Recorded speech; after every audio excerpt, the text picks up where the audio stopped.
Hello साथियों, welcome to planet 4। आप सभी को टीम प्लैनेट 4 का नमस्कार।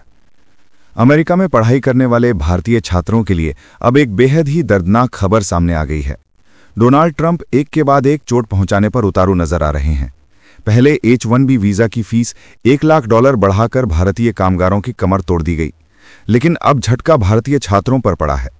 जो युवा अमेरिका जाकर पढ़ाई करना चाहते हैं, उनके लिए ये खबर बेहद भारी पड़ सकती है।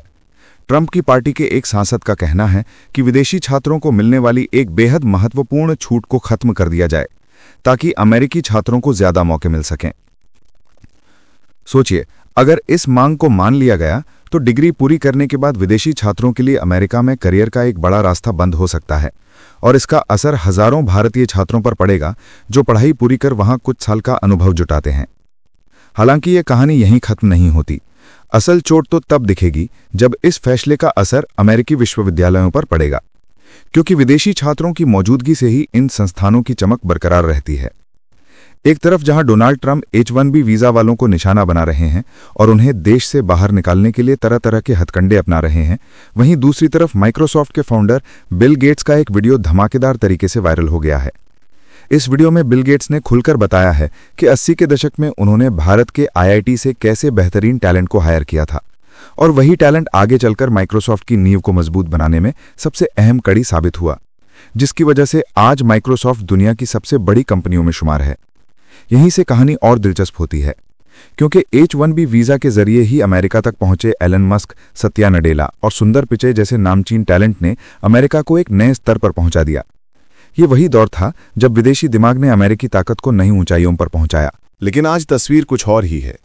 डोनाल्ड ट्रंप के दबाव के बावजूद जब भारतीयों के लिए माहौल लगातार मुश्किल होता जा रहा है, उसी बीच भारतीय मूल का टैलेंट अमेरिका के कॉर्पोरेट सेक्टर में लगातार बड़ी जीत हासिल कर रहा है।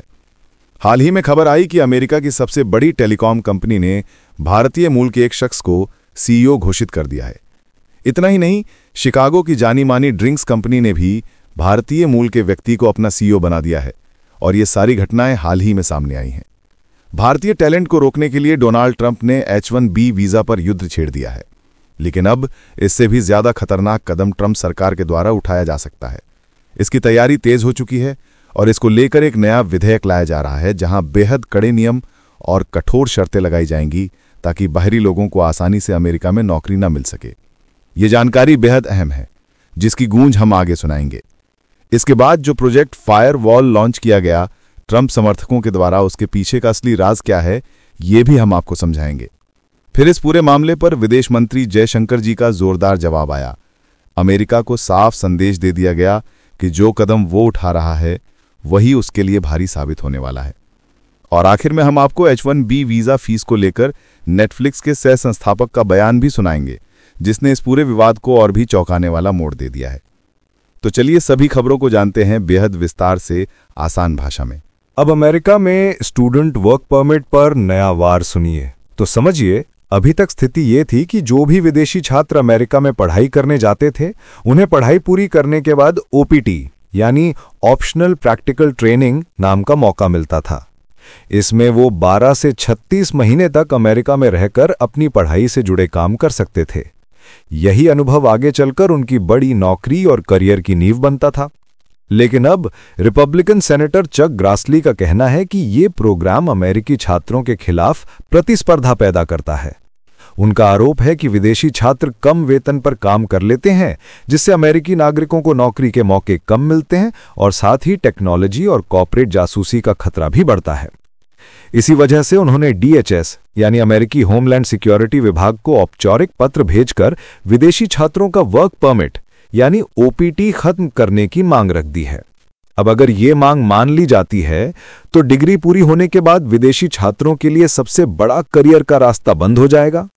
हजारों भारतीय समेत विदेशी छात्र जो अमेरिका में पढ़ाई पूरी करके वहीं कुछ साल का अनुभव जुटाते थे, उन्हें यह सुविधा नहीं मिलेगी। इससे सिलिकॉन वैली और रिसर्च सेंटर जैसे इकोसिस्टम को झटका लगेगा, क्योंकि वहां का पूरा ढांचा ग्लोबल टैलेंट पर टिका हुआ है। विश्वविद्यालयों को भी नुकसान होगा, क्योंकि विदेशी छात्र केवल पढ़ाई ही नहीं बल्कि फीस और रिसर्च के जरिए उनकी आर्थिक मजबूती में योगदान देते हैं। कुल मिलाकर ट्रंप प्रशासन की $1 लाख वाली H-1B फीस की सख्ती अब कैंपस से लेकर करियर तक फैलती दिख रही है और ये विदेशी छात्रों के लिए अमेरिका में पढ़ाई और भविष्य दोनों को और ज्यादा मुश्किल बना सकती है। अब जरा चक ग्रासली का सियासत में ट्रैक रिकॉर्ड जानिए। तो चक ग्रासली अमेरिकी राजनीति के सबसे पुराने और अनुभवी नेताओं में गिने जाते हैं। वो आयोवा से चुने गए रिपब्लिकन सीनेटर हैं और इस वक्त उनकी उम्र 92 साल है।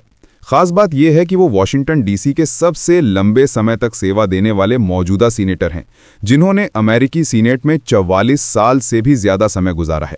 वो देश के इतिहास में सबसे लंबे समय तक टिके हुए सीनेटरों की सूची में 6ठे स्थान पर आते हैं। अगर दोनों सदनों का कुल कार्यकाल देखें तो उन्होंने 50 साल से भी ज्यादा समय तक लगातार सेवा दी है।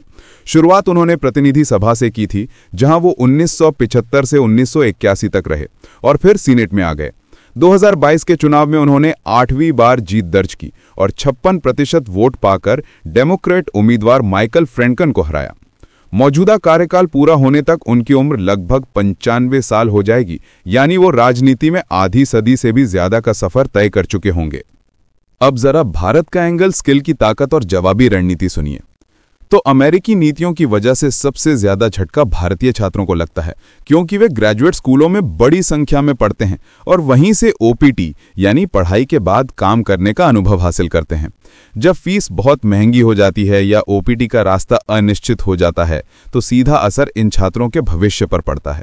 इसलिए भारत के लिए जरूरी है कि वो केवल अमेरिका पर निर्भर ना रहे, बल्कि यूरोप और एशिया जैसे दूसरे देशों के साथ शिक्षा और रिसर्च के नए रास्ते बनाएं। साथ ही भारत के भीतर भी उच्च स्तर के रिसर्च प्रोग्राम और इंडस्ट्री से जुड़े इंटर्नशिप के अवसर बढ़ाए जाएं, ताकि छात्रों को दुनिया जैसी सुविधाएं अपने देश में ही मिल सकें। संदेश ये है कि टैलेंट कभी सीमाओं में बंधा नहीं रह सकता।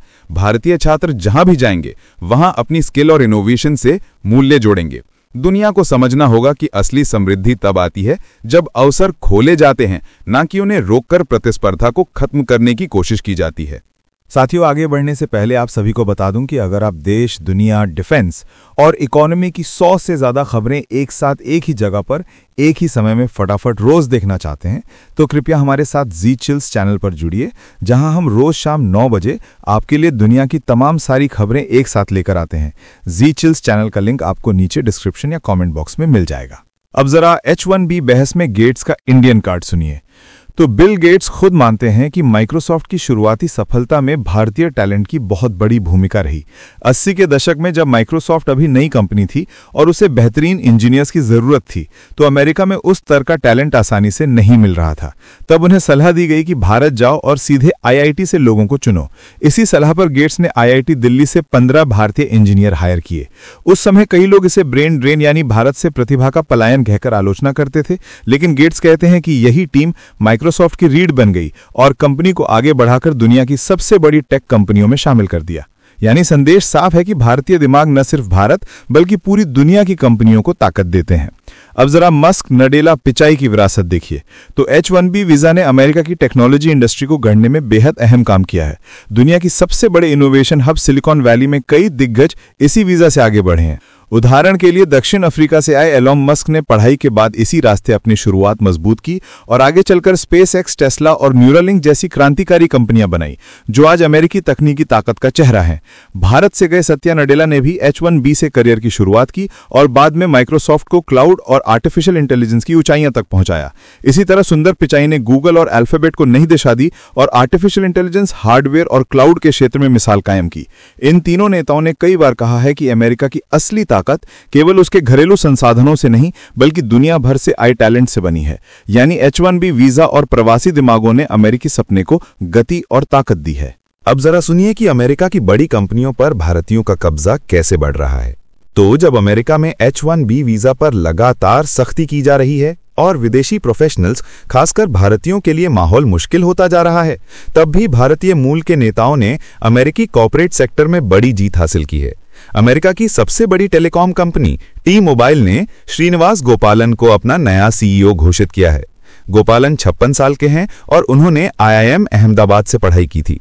करियर की शुरुआत हिंदुस्तान यूनिलीवर से करने के बाद उन्होंने एयरटेल, वोडाफोन, कैपिटल वन और ड्यूस टेलीकॉम जैसी अंतर्राष्ट्रीय कंपनियों में काम किया और अनुभव जुटाया। ये दिखाता है कि भारतीय प्रोफेशनल्स न सिर्फ टेक इंडस्ट्री बल्कि टेलीकॉम जैसे सेक्टर में भी शीर्ष नेतृत्व तक पहुंचने की क्षमता रखते हैं। इसी तरह शिकागो की जानी मानी ड्रिंक कंपनी मोल्सन कोर्स ने 49 साल के राहुल गोयल को अपना नया सीईओ बनाया है। राहुल गोयल भारत में पैदा हुए और मैसूर में इंजीनियरिंग की पढ़ाई की। आगे की पढ़ाई उन्होंने अमेरिका के डेनवर में की और पिछले 24 साल से मोल्सन कोर्स कंपनी से जुड़े रहे। इस दौरान उन्होंने अमेरिका, ब्रिटेन और भारत में कंपनी के ब्रांड्स को मजबूत करने में अहम योगदान दिया। इन दोनों अपॉइंटमेंट से यह संदेश मिलता है कि चाहे अमेरिकी नीतियां कितनी भी कठोर क्यों न हो, भारतीय टैलेंट को रोकना नामुमकिन है। भारतीयों की बुद्धिमत्ता, मेहनत और नेतृत्व क्षमता ऐसी है कि वे वैश्विक स्तर पर लगातार अपना रंग जमाते रहेंगे और कॉर्पोरेट सेक्टर की सबसे ऊंची कुर्सियों तक पहुंचते रहेंगे। अब जरा ट्रंप का H-1B वार और अमेरिकी नौकरियों के लिए नया अभियान सुनिए। तो देखिए, मामला असल में यह है कि अमेरिका का H-1B वीजा प्रोग्राम उन विदेशी पेशेवरों के लिए बनाया गया था जिनकी स्किल्स अमेरिका के लोकल वर्कर्स से अलग या बेहतर हो। इसमें ज्यादातर भारतीय आईटी प्रोफेशनल्स को नौकरी मिलती रही है, लेकिन अब डोनाल्ड ट्रंप की सरकार और सीनेटर टॉम कॉटन जैसे नेता मान रहे हैं कि इस प्रोग्राम का दुरुपयोग हो रहा है। कंपनियां अमेरिकी कर्मचारियों को न रखकर सस्ते विदेशी वर्कर्स को रख लेती हैं, जिससे लोकल अमेरिकन वर्कर्स को नौकरी के मौके कम मिलते हैं। इसी को रोकने के लिए ट्रंप प्रशासन ने प्रोजेक्ट फायरवॉल नाम से एक बड़ा अभियान शुरू किया है और इसमें कहा गया है कि अब कंपनियों को हर कदम पर जांच और जवाबदेही से गुजरना होगा। श्रम विभाग ने साफ कर दिया है कि अगर किसी कंपनी ने वीजा के नाम पर नियम तोड़े तो सिर्फ जुर्माना ही नहीं बल्कि बैक वेज यानी बकाया वेतन और भविष्य के प्रतिबंध भी झेलने होंगे। अब दूसरी बड़ी बात फीस और कानून की है। अभी तक H-1B वीजा लेना कंपनियों के लिए आसान और सस्ता था, लेकिन ट्रंप सरकार ने प्रस्ताव रखा है कि इसकी फीस को $1 लाख तक धकेल दिया जाए। इसका मतलब यह हुआ कि छोटी कंपनियां और कॉन्ट्रैक्टर्स अब विदेशी कर्मचारियों को लाने का खर्चा नहीं उठा पाएंगे। ऊपर से सीनेटर टॉम कॉटन 2 नए विधेयक लाने वाले हैं जिनमें और सख्त शर्तें होंगी, जैसे कंपनियों को पहले यह साबित करना होगा कि अमेरिकी वर्कर्स उस नौकरी के लिए उपलब्ध नहीं थे, तभी विदेशी वर्कर्स को मौका मिलेगा। यानी अब कंपनियों को डबल प्रूफ देना पड़ेगा, पहला कि अमेरिकी वर्कर क्यों नहीं चुना गया और दूसरा कि विदेशी को क्यों लाना जरूरी था। कुल मिलाकर ये पूरा माहौल भारत जैसे देशों के लिए मुश्किल है, क्योंकि हमारी आईटी इंडस्ट्री के लाखों पेशेवर हर साल अमेरिका में जाते थे, लेकिन अब दरवाजे लगभग बंद किए जा रहे हैं ताकि लोकल अमेरिकी नागरिकों को ज्यादा मौके मिल सके। अब जरा प्रोजेक्ट फायरवॉल की असली चाल समझिए। तो देखिए, प्रोजेक्ट फायरवॉल का मतलब यह है कि अब H-1B वीजा सिस्टम पर पहले से कहीं ज्यादा कड़ी निगरानी होगी, और ये निगरानी केवल तब नहीं होगी जब कोई शिकायत करेगा, बल्कि सरकार खुद पहल करके कंपनियों की जांच शुरू करेगी। यानी अगर किसी कंपनी पर शक है कि वो विदेशी कर्मचारियों को सस्ते में रखकर अमेरिकी वर्कर्स का हक मार रही है, तो श्रम सचिव खुद उस जांच को मंजूरी देंगे। कंपनियों को अब यह साबित करना होगा कि उन्होंने ईमानदारी से पहले अमेरिकी नागरिकों को नौकरी देने की कोशिश की थी, और अगर कोई विदेशी रखा गया तो उसे अमेरिकी कर्मचारियों जैसा ही वेतन और सुविधाएं दी जाएंगी।